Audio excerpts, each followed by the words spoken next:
journey, or destination, ano ang pipiliin mo?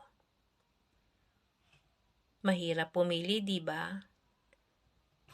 So, para sa akin, sa buhay, may dalawang direksyon na napakamatalinhaga.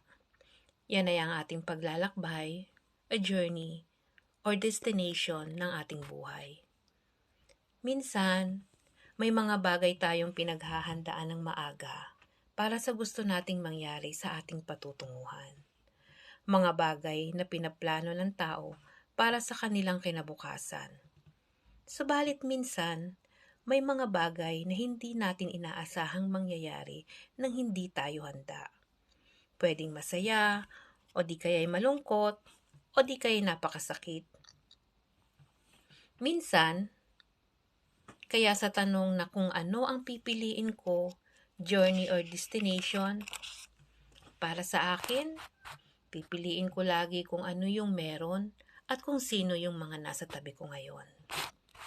In short, always be happy at gawin mo ang mga bagay na magpapasaya sa'yo ngayon.